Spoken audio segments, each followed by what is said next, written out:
Hi everyone.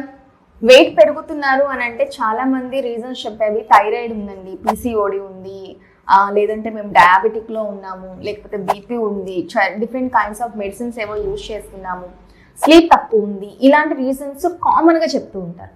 కానీ ఇవి కాకుండా మీకు తెలియనివి ఇది కూడా రీజన్ అవుతుందా అనేవి చాలా ఉంటాయి. సో అలాంటిదే విటమిన్ డి డెఫిషియన్సీ. సో కొన్ని కైండ్స్ ఆఫ్ వైటమిన్స్, కొన్ని కైండ్స్ ఆఫ్ మినరల్స్ డెఫిషియన్సీ ఉండడం వల్ల కూడా మీరు ఒబెస్కి వెళ్ళే ఛాన్సెస్ ఎక్కువ ఉంటాయి. అలాంటి వాటిలో విటమిన్ డి, మెయిన్గా D3 డెఫిషియన్సీ ఉంది అని అంటే మీ మెటబాలిజం అనేది రెసిస్ట్ అవుతుంది. సో అప్పుడు మీ వెయిట్ అనేది మీ కంట్రోల్లో లేకుండా ఒబెస్కి వెళ్ళే ఛాన్సెస్ ఉంటాయి. At the same time magnesium deficiency వల్ల కూడా మీరు వెయిట్ పుట్టాన్ అయ్యే ఛాన్సెస్ ఉంటాయి.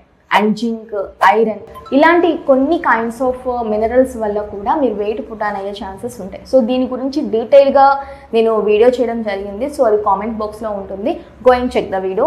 అండ్ ఒకసారి మీకు ఎలాంటి డెఫిషియన్సీ ఏమన్నా ఉన్నాయంటే మెడికేషన్స్ ఎంత డోసెస్ తీసుకోవాలనేది మీ డాక్టర్ని కన్సల్ట్ అయ్యి ఒకసారి అవి స్టార్ట్ చేసి వెయిట్ లాస్ అవ్వండి. Okay, bye everyone.